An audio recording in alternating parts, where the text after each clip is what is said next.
할렐루야. 우리 두 찬양을 통해서 하나님께서 영광 받아주신 줄로 믿습니다. 자, 우리 옆에 분과 같이 한번 인사할까요? 예수 부활하셨습니다. 한 번 더 합니다. 예수님 다시 사셨습니다. 오늘 부활하신 부활주일을 맞이해서 부활하신 주님이 여러분을 찾아주시고 여러분 가운데 임재해 주시고 부활하신 주님과 늘 동행하신 여러분 되시기를 주님의 이름으로 축원드립니다. 미국의 한 교회에서 교회학교 선생님이 교회학교 학생들에게 질문을 했습니다. 여러분들 살아있는 인물 중에서 가장 존경하는 인물이 있으면 한번 말해 보십시오. 그래서 아이들이 서로 저요 손을 들고 이야기합니다. 저는 빌 게이츠 같은 사람이 될 겁니다. 저는 오프라 윈프리 같은 사람이 될 거예요. 아이들이 각자 존경하는 많은 분들에 대해서 이야기했어요. 대통령, 연예인, 정치가, 학자, 또 종교인, 많은 분들에 대해서 이야기했어요. 근데 또 한 꼬마가 자기 기회가 오니까 손을 딱 들고 이야기했어요. 제가 존경하는 분은 예수님이에요. 그러니까 갑자기 분위기가 썰렁해지면서 옆에 있는 친구가 손을 끄집어내면서 야야야, 선생님이 살아있는 인물 중에서 하라고 했잖아. 이 꼬마가 예수님이야. 예수님은 부활하셨어. 예수님은 지금도 살아계셔. 내 마음속에도 살아계시고 예수님이 영원히 살아계실 거야. 부활은 우리 기독교의 생명입니다. 우리 기독교는 부활의 종교입니다. 아마 부활을 빼놓는다면 우리 기독교는 그냥 수많은 종교 중에 하나로 그칠 것입니다. 예수님도 무덤이 있지만 그 무덤은 빈 무덤입니다.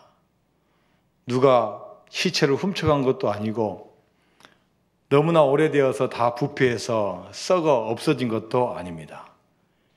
예수님은 살아나셨고 다시 부활하셨습니다. 그래서 여전히 예루살렘에 가면은 무덤이 있는 곳이 있지만 여전히 빈 무덤으로 존재하고 있습니다. 세상에는 많은 종교에서는 우리는 다시 살아난다고 이야기합니다. 특히 불교에서는 우리 존재는 전생에 분명히 어떤 존재였고 또 우리가 죽어서는 다른 존재로 환생한다고 이야기를 하고 있습니다. 그러나 엄밀히 이야기하면은 죽은 육체가 다시 그 육체로 살아날 수 없습니다. 태어나서 자라고 성장하고 늙고 병들어서 나이 들어서 죽으면은 살아날 일이 없습니다. 어떻게 보면 그것이 자연의 법칙이고 하나님이 이 세상에 세워놓으신 법칙입니다. 그런데 인간은 영원히 살고자 하는 욕망이 있기 때문에 많은 집단과 많은 분들이 영생할 수 있다고 이야기를 하는 거예요. 죽지 않고 육체가 영원히 살 수 있다고 이야기를 하는 거예요. 우리 대한민국에서는 영생교라는 종교가 있습니다. 영생교. 우리 교회 와라. 우리 종교에 들어와라. 그러면은 영원히 살 수 있다. 이렇게 몇십 년간 주장했지만 결국 그 교주도 2004년에 죽었습니다. 지금도 신천지 이만희 교주는 자기는 영생불사한다고 이야기를 하고 있어요. 그렇게 몇십 년 동안 그렇게 주입을 시켜왔고 또 거기에 있는 많은 신도들은 그렇게 될 거라고 생각을 해요. 근데 최근에 와서는 이제 건강도 안 좋고 나이도 많으니까 지금 교리를 바꾸는 작업을 하고 있어요. 그래서 그 논리가 뭐냐? 하나님이 죽으라면 죽을 수 있다. 이렇게 이제 바꿔놓는 거예요. 그래서 자기가 죽어도 이제 변명을 할 수 있으니까 하나님이 죽으라면 죽을 수 있다. 이렇게 해서 지금 바꾸는 작업을 하고 있다는 겁니다. 자, 여러분, 우리가 이 삶의 문제, 죽음의 문제는 우리 개인의 힘으로 절대로 해결할 수 없습니다. 그 기간을 좀 더 연장시킬 수 있지만 우리가 생명의 주인이 절대로 될 수 없습니다. 그렇다면 우리의 삶, 우리의 생명을 주관하신 분은 누구십니까? 우주 만물을 창조하시고 지금도 역사하시고 부활하신 주님과 함께 하시는 바로 창조주 하나님이십니다. 그 하나님이 역사하신다면 죽은 자도 살릴 수 있고 아무 문제가 없는 분도 바로 내일 돌아가실 수도 있어요. 왜요? 그분이야말로 이 우주 만물과 생명의 주관자가 되시기 때문입니다. 자, 오늘 본문에는 예수님과 평상시에 교제를 나눴던 한 가정이 나옵니다. 너무나 아름다운 가정이에요. 두 자매와 오빠 나사로 이야기입니다. 그런데 갑자기 이 오빠가 병이 들었어요. 이 여동생들이 보니까 시간이 많지 않아요. 이 젊은 나이에 갑자기 병이 들었는데 너무 급속도로 아프니까 큰일 났어요. 그래서 이 마리아와 마르다가 사람을 보내서 예수님에게 요청합니다. 간 사람이 다 상황을 이야기하고 예수님 빨리 오셔서 우리 나사로를 고쳐주셔야 됩니다. 자, 이 말씀을 듣고 예수님께서 뭐라고 대답하셔요? 요한복음 11장 4절 말씀입니다. 시작. 예수께서 들으시고 이르시되 이 병은 죽을 병이 아니라 하나님의 영광을 위하며 하나님의 아들이 이로 말미암아 영광을 받게 하려 함이라 하시더라. 자, 여러분 얼마나 훌륭한 대답입니까? 야, 걱정하지 마라. 이 병은 죽을 병 아니다. 오히려 이걸 통해서 하나님의 영광을 드러낼 중요한 사건이 되는 거야. 아마 이 말에 안심하고 돌아갔을지 몰라요. 그런데 예수님께서는 바로 가지 않으시고 다른 곳에 가셔서 이틀을 더 머무시는 거예요. 분명히 걱정하지 마라. 괜찮을 거다. 오히려 이것을 통해서 하나님께서 영광을 나타낼 거다라고 이야기했으면은 좀 빨리 가셔서 고쳐주시든지. 사람들이 다 알고 있잖아요. 아, 정말 죽을 병이다, 힘든 병이다, 고쳐주시든지. 아니, 다른 방법을 취하셨는데 가지 않으신 거예요. 그리고 가지 않으시고 다른 곳에서 제자들에게 하신 말씀이 뭐냐? 자, 요한복음 11장 14절에서 15절까지 말씀입니다. 시작. 이에 예수께서 밝히 이르시되 나사로가 죽었느니라. 내가 거기 있지 아니한 것을 너희를 위하여 기뻐하노니 이는 너희로 믿게 하려 함이라. 그러나 그에게로 가자 하시니. 예수님이 가지 않으시고 그 사이에 나사로가 죽었다는 것을 예수님은 다른 곳에서 알고 계시면서 자, 이제는 우리가 한번 가볼까 하는 어떻게 보면은 이 여유로운 모습을 보이는 거예요. 그런데 실제 마리아와 마르다의 오빠인 나사로는 이미 죽어 있습니다. 예수님께서 빨리 오셔서 고쳐주시든지 혹시 오지 않으시면 거기서라도 기도를 해주셔서 우리 오빠를 살려주셔야 되는데 예수님은 오지 않으셨습니다. 그리고 이제 오빠가 죽어가지고 동굴에 들어갔고 다 돌로 다 막아놔서 그리고 지금 냄새가 날 정도로 지금 부패해가고 있는 그 상황인데 그때서야 예수님이 딱 도착을 하신 거예요. 그러면서 하신 말씀이 뭡니까? 야, 내 오라비가 살아날 거야. 이 말을 들은 이 마리아와 마르다는 얼마나 가슴이 무너졌겠습니까? 아니, 이미 죽은 사람 어떻게 살립니까? 그러나 이 두 여인에게도 믿는 믿음이 있는 거예요. 그래, 주님이라면 하실 수가 있어. 지금 당장은 아니지만 앞으로 다시 주님께서 재림하실 때는 할 수 있을 거야. 그래서 어떻게 대답하냐? 주님, 마지막 날 부활 때에는 다시 살아날 줄을 내가 아나이다. 이렇게 답변하는 거예요. 이미 썩은 냄새가 나고 부패한 냄새가 나서 지금은 살지 못하지만 앞으로는 하나님께서는 천지의 창조주이시고 생명의 주관자이시니까 하나님께서 역사하셔서 분명히 그 재림 때에 살아날 수 있을 겁니다라고 대답하는 거예요. 그런데 이 말씀을 듣는 예수님께서 하신 말씀이 뭐예요? 자, 오늘 본문 말씀인 요한복음 11장 25절과 26절 말씀을 다 같이 읽습니다. 시작. 예수께서 이르시되 나는 부활이요 생명이니 나를 믿는 자는 죽어도 살겠고 무릇 살아서 나를 믿는 자는 영원히 죽지 아니하리니 이것을 내가 믿느냐. 자, 예수님께서 하신 말씀이 뭡니까? 나는 부활이요 생명이라고 선포하시는 거예요. 하나님과 동격임을 선포하신 거예요. 나는 하나님의 아들인 동시에 나는 하나님이라고 선포하신 거예요. 내가 곧 길이고 진리고 생명이고 내가 부활이라고 예수님이 메시아임을 선포하는 그 자리가 되었습니다. 그리고 결국은 예수님께서 나사로 무덤에 가서 어떻게 말씀하셔요? 나사로야 나오너라. 그러니까 이게 웬일입니까? 나사로를 빙빙 썼던 천을 입은 채로 나사로가 동물 밖에서 진짜로 살아나는 역사가 일어나는 거예요. 할렐루야. 부활의 주님은, 앞으로 죽으시면서 부활하실 주님은 한 사건을 통해서 죽은 자도 살리는 내가 하나님께서 나의 생명을 부활시키지 못하겠냐라고 우리에게 강력한 메시지를 주신 줄로 믿습니다. 작년에 영화가 한 편 나왔는데 영화 제목이 부활입니다. 그 부활이어서 혹시 톨스토이가 쓴 책을 영어로 하지 않았나 이렇게 생각했는데, 이 부활이라는 영화는 이태석 신부님 이야기예요. 의과대학을 졸업하고 사제가 되기 위해서 신학을 공부하고 신부의 길을 걷습니다. 그 신부 교육 중에 선교하는 프로그램이 있어서 남아프리카, 남수단을 가게 돼요. 거기에서 보았던 그 아이들과 주민들의 모습은 너무나 참혹합니다.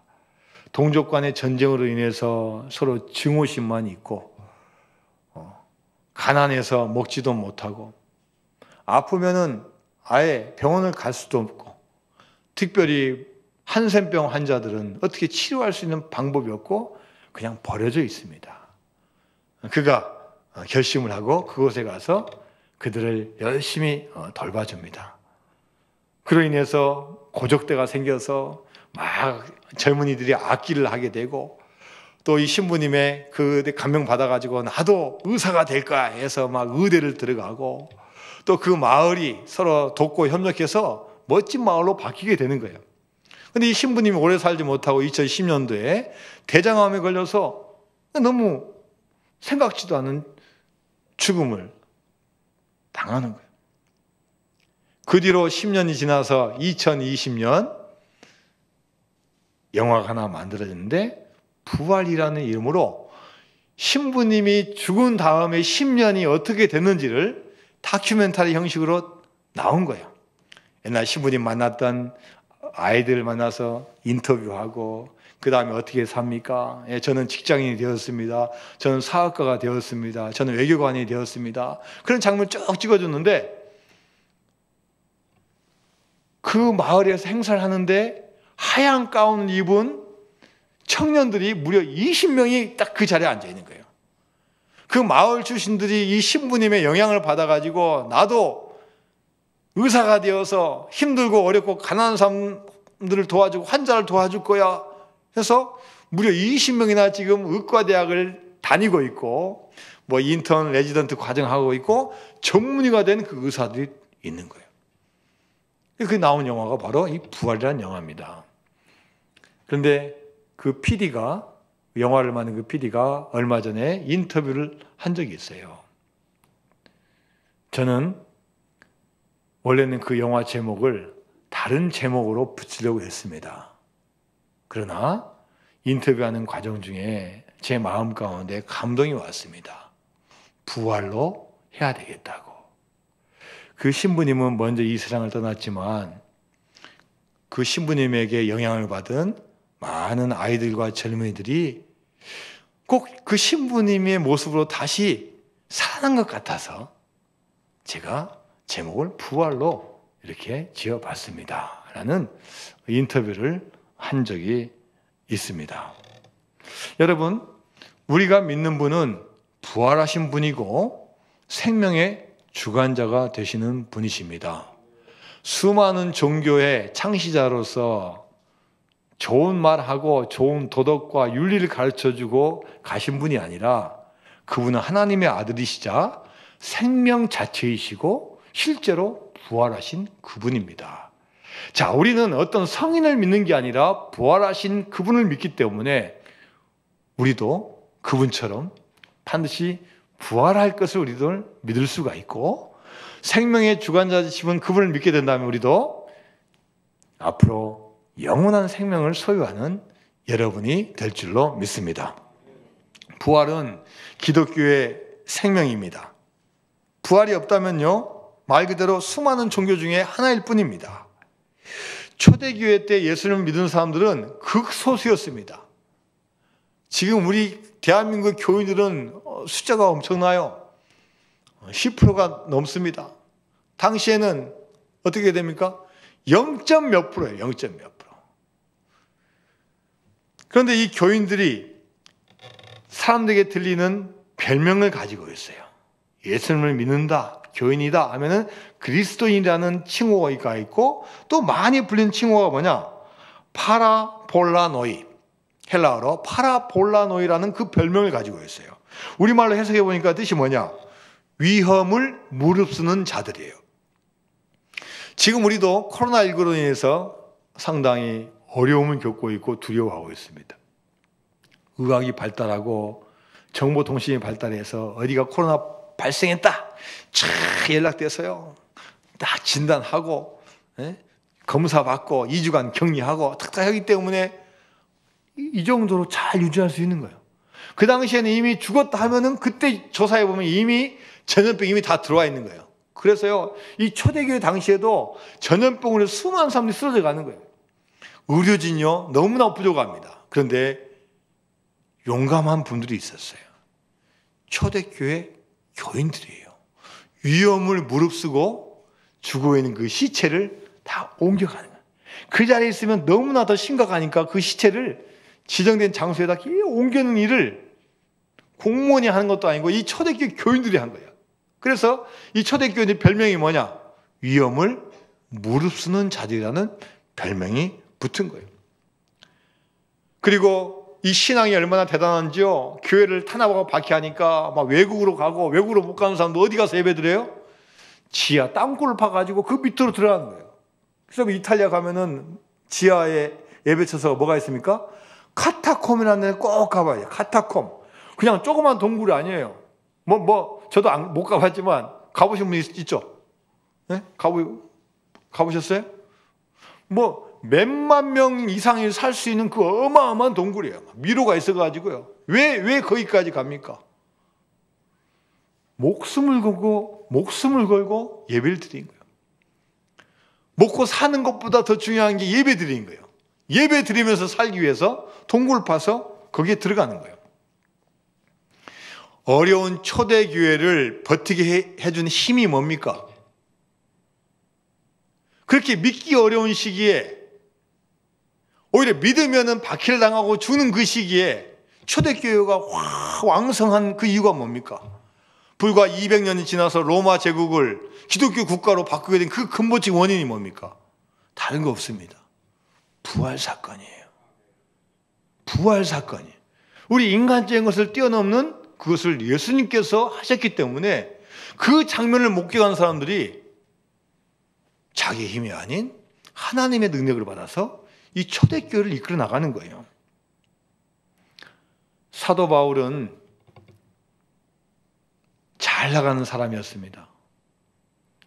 바리새인 중에 바리새인이고, 그 고향 집에 가면 집에 우물이 있을 정도로 아주 부자였고, 가말리엘 문화에서 공부를 했고,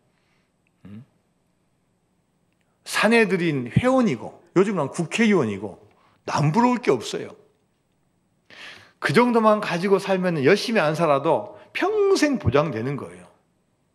그런데 그가 변화되어 가지고 예수님 복음 증거를 위해서 목숨을 내놓는 거예요.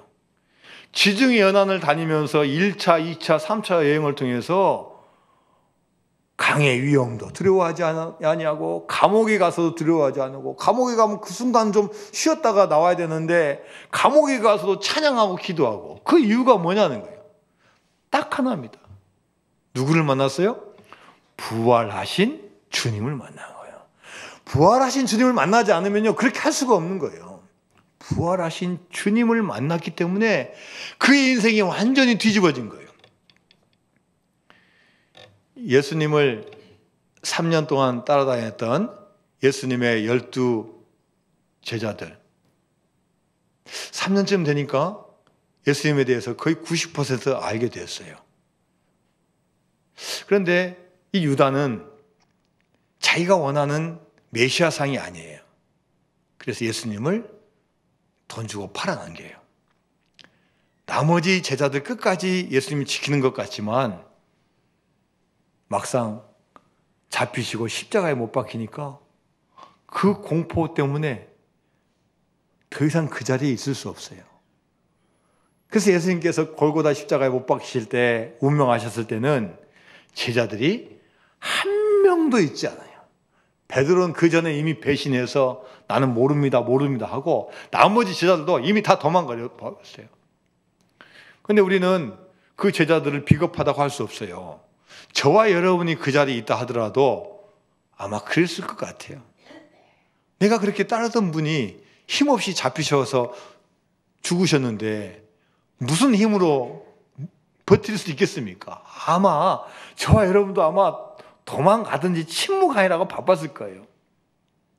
그랬던 제자들이 어느 순간에 보니까 자기 목숨을 두려워하지 않고 예수님을 막 증거하러 다니는 거예요.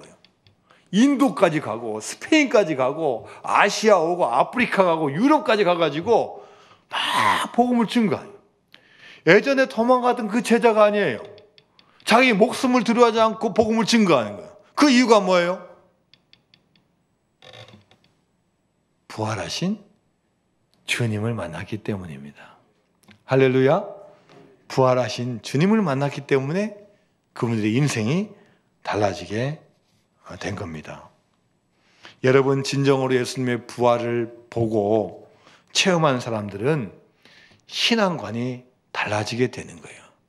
초대교회 때 힘도 없고 피지배계층이고 교회 나가면 불이익당하는 그분들이 왜 교회 나와서 예배드리고 찬양하고 복음을 증거했겠습니까? 바로 부활하신 주님을 체험했기 때문에 그 사명을 감당하게 된 줄로 믿습니다. 사도 바울도 고백합니다. 갈라디아서 2장 20절 말씀입니다. 갈라디아서 2장 20절 시작. 내가 그리스도와 함께 십자가에 못 박혔나니 그런즉 이제는 내가 사는 것이 아니요 오직 내 안에 그리스도께서 사시는 것이다. 이제 내가 육체 가운데 사는 것은 나를 사랑하사 나를 위하여 자기 자신을 버리신 하나님의 아들을 믿는 믿음 안에서 사는 것이라. 주님이 십자가에 못 박히셔서 죽으셨지만 그분이 부활하셔서 그 부활하신 주님이 지금 내 눈에는 보이지 않지만 어디 가운데 살아있는 거예요? 내 마음 가운데 살아계시니까 그 감동과 그 생명을 가지고 주님을 위해서 마음껏 헌신할 수 있는 거예요. 요즘에 인기를 얻고 있는 걸 그룹이 있습니다. 여러분 어르신들은 잘 모르시잖아요. 근데 이 브레이브 걸스라는 4인조 여성 그룹이 있어요. 10년 전에 창단이 되었는데 노래를 열심히 연습하고 뭐 얼굴도 예쁘고 뭐 아주 몸매도 좋아도 열심히 노력해도 안 돼요. 히트를 못 쳐요. 방송사에서 안 불러줘요. 그래서 기존 멤버들이 다 나가고 중간에 교체가 됐어요. 또 교체됐는데 그분도 다 남은 게 아니라 한 명씩 떨어지다가 이제 4분 남았어요. 4명 남았어요. 불과 3개월 전까지만 하더라도 해체하려고 했어요. 우리 회사 사장님에게도 미안하고 또 우리 수입도 없고 두 분은 아예 숙소에서 아예 짐을 뺐대요. 내가 이 그룹이 해체되면 어디 가서 무슨 직업으로 내가 먹고 살아야 되지? 회사원이 될까? 아니면 이걸 잘 살려서 딴 데로 갈까? 지금 이렇게 하고 있는 거예요. 그런데 한 3개월 전부터 이 그룹에 변화가 왔어요. 어떤 분이 유튜브에다가 올렸는데 군대 내에서 열심히 막 춤추고 노래하는 그 장면을 띄워 올리면서 여러 가지 이렇게 편집을 했는데 그게 호응을 얻은 거예요. 그래서 3개월 전부터 막 지금 인기가 치솟아 가지고 지금 음원 차트에서 거의 뭐 한 몇 주 동안 계속 1등을 하고 있다는 거예요. 그 이유가 여러 가지가 있는데 첫 번째가 뭐냐면요. 방송사에서 불러주지 않으니까, 행사에 불러주지 않으니까 갈 데가 어디 있습니까? 딱 한 군데에서는 불러주는 거예요. 어디에서요? 군인들이 불러줘요. 군부대에서 싸게. TV도 안 나오지만. 그럼 거기 가면 그나마 조금이라도 뭐 받을 수 있잖아요. 네? 딴 데서는 안 불러줘도 군대에서는 불러주니까 매주 가는 거예요. 그런데 이 멤버가 뭘 잘했냐면요. 그것을 오히려 감사하게 여기고 열심히 한 거예요. 보통 같으면 대충 하지. 돈도 안 주고 뭐 군인들 뭐 조금만 신경 쓰고 오면 되지. 이렇게 해야 되는데 열심히 한 거예요. 그 멤버 중에 특히 유정이라는 이 멤버는 막 밝게 웃으면서요. 밝게 웃으면서 막 열심히 하니까 군인들이 너무나 좋아하는 거예요. 그래서 그 유정이라는 멤버한테 물어봤대요. 도대체 그렇게 돈도 별로 안 되고 그렇게 그 군인들한테 왜 이렇게 열심히 하냐? 다 우리의 도움이 필요한 분들이고 여기서 안 불러주면 딴 데 가서 못 하는데 이 자체가 감사한 게 아니냐. 그리고 우리를 통해서라도 조금이라도 이 군인들이 위안을 받는다면 그게 얼마나 우리의 큰 사명 아니냐. 저는 공연 가서 있는 표정들을 보고 나를 가장 주시하고 나의 노래를 가장 잘 들을 사람 한 사람을 딱 정해가지고 나는 그 노래 끝날 때 그 사람만 보고 계속 웃으면서 합니다. 이렇게 열심히 하니까요. 한 유튜버가 감동받아가지고 이런 영상도 막 띄는 거예요. 그러니까 이제 이게 조회수가 늘면서 감동받아가지고 인기가 된 거예요. 얼마 전에 한 목사님이 한 일간지 신문에다가 글을 올렸습니다. 제가 목회할 때 브레이브 걸즈의 멤버였던 유정이라는 애가 중학생이었습니다. 근데 서로 이사를 가면서 서로 이제 유정이와 헤어지게 되고, 그래도 유정이는 늘 어떤 일이 있을 때마다 저한테 문자를 보내서 기도 요청을 했습니다. 목사님, 저 고등학교 갔어요. 목사님, 저 대학 입학했어요. 목사님, 저 대학 졸업했어요. 목사님, 저 걸그룹에 들어갔어요. 이렇게 늘 해서 기도 요청을 했다는 거예요. 근데 어느 날 보니까 그 유정이가 브레이브걸즈에 이렇게 뜨고 있어서 너무나 기뻐가지고 보냈다는 거예요. 야, 유정아, 그동안 고생 많았다. 너 잘 되니까 너무 좋다. 그랬더니 이 유정이라는 멤버가 그런 문자를 보내왔다는 거예요. 목사님, 하는 일이 잘 안 되다 보니까 하나님을 조금씩 멀리하게 되고 원망이 커졌지만 마지막으로 하나님이 계시다면 한 번만 도와주세요 라고 기도했는데 이렇게 큰 응답을 받았어요. 이런 글을 받았다는 거예요. 그리고 이 유정자매와 그 가족들과 그 회사의 대표인 분도 크리스찬이에요. 또 이 회사 대표분도 보니까 얼굴은 막 험악하게 생긴 것 같은데 10대 때 삐뚤어져 가지고 안 좋은 데도 갔다 왔지만 주님을 만나 가지고 지금 믿음 생활하기 어려운 그곳에서 믿음의 길을 잘 걸어갔다는 그런 이야기를 들었습니다. 여러분, 우리 인간의 힘으로는 우리가 지키는 계명과 율법으로는 우리가 진정으로 참 생명을 얻을 수 없습니다.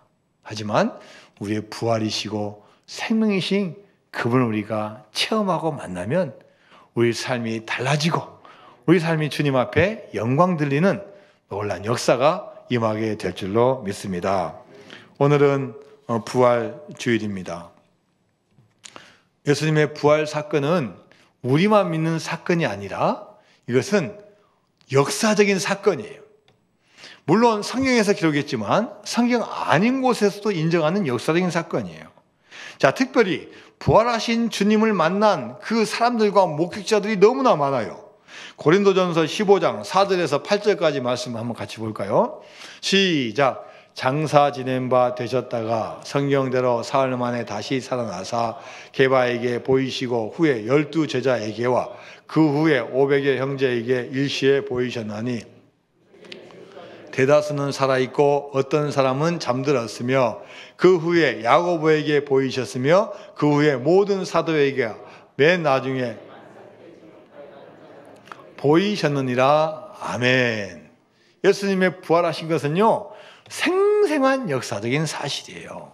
그래서 제자들도 받고 500의 형제들도 받고 베드로도 받고 또 예수님의 친동생인 야고보도 받고 사도 바울이 고백합니다. 나는 예수님께서 십자가 못 박히기 전에 예수님 못 봤습니다.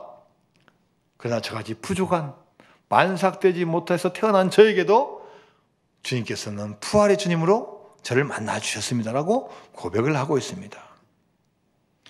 여러분, 인생 살아가면서 우리가 한 번 사는 인생인데 어디에다 여러분 기준을 두고 어디에다 목숨을 걸고 사시겠습니까? 여러분, 혹시 가짜의 목숨을 걸고 산다면 얼마나 그 인생이 후회스럽고 억울하겠습니까? 여러분, 가짜의 목숨 걸을 수 있습니까? 정말로 예수님의 부활이 가짜라면 그 제자들이 자기 목숨을 바쳐가면서까지 그렇게 전도할 수 있겠습니까? 제가 설교 준비하면서 어떤 교수님의 제가 방송을 봤는데요. 이 교수님 이런 말씀하시더라고요. 예수님의 행적을 기록한 복음서가 4가지가 있는데 여러분 4가지 아시죠? 뭡니까? 마태복음, 마가복음, 누가복음, 요한복음이 있다. 그런데 이 복음서는 서로 거의 비슷해요. 사람은 틀리지만 거의 비슷해요. 오병이어의 기적을 썼다. 비슷해요. 이 공통된 거 비슷해요. 약간은 틀리죠. 약간은. 보는 관점과 시각 약간 대부분 거의 90% 이상 비슷해요. 그런데 많이 차이가 나는 기사가 있다는 거예요. 그게 바로 뭐냐면 예수님께서 부활하신 사건은 심지어 의심이 갈 정도로 조금 틀리다는 거예요. 어떤 복음서에서는 예수님 만나러 마리아 혼자 갔어요. 막달라 마리아 혼자 갔어요. 근데 어떤 복음서에서는 막달라 마리아와 다른 마리아가 갔어요. 또 어떤 복음서는 여자분만 3명 갔어. 근데 그 여인들이 또 본 것은 천사를 봤다는 거 있고 천사가 아니라 젊은 청년을 봤다는 것도 있고 또 어떤 데는 예수님을 직접 봤다는 것도 있고 예수님은 거기 안 계시더라 하는 복음서도 있다는 거예요. 왜 이렇게 이게 차이가 나냐? 혹시 조작된 거 아니냐? 부활. 여러분 어떻게 생각하십니까? 근데 이 교수님이 공부를 많이 하면서 얻은 결론이 뭐냐? 사람의 예상을 뛰어넘는 충격적인 사건을 접하게 되면요. 그것을 정확히 다 기록 못한대요. 오히려. 평범할 때는 자세하게 기억하는데 내가 감당하기 못하는 사건이 딱 터져지면요. 사람이 갑자기 다 생각이 안 난대요.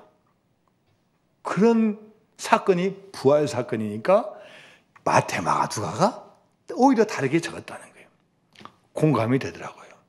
여러분, 예수님께서 이 세상에 오신 것은 분명한 역사적인 사건이고 또 2000년 전에 우리를 위해서 죽으시고 부활하신 줄로 믿습니다. 나는 부활이요 생명이신 주님께서 지금도 여러분을 찾아오셨습니다. 나에게 생명이 있단다. 나를 믿는 자는 죽어도 죽지 않을 것이다.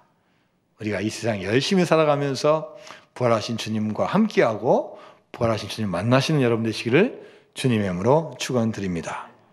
우리 다 같이 찬양 한 곡 합니다. 주의 손에 나의 손을 포개고 같이 찬양합니다.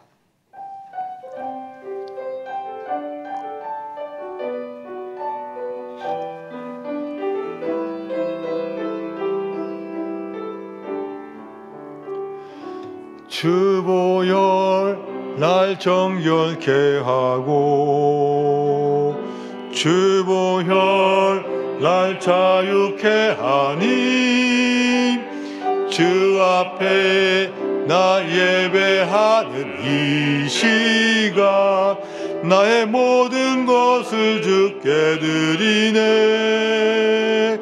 주의 손 날 위에 지키셨고 주의 발 날 위에 박히셨으니 이제는 내가 사는 것이 아니요 오직 주를 위해 사는 것이라.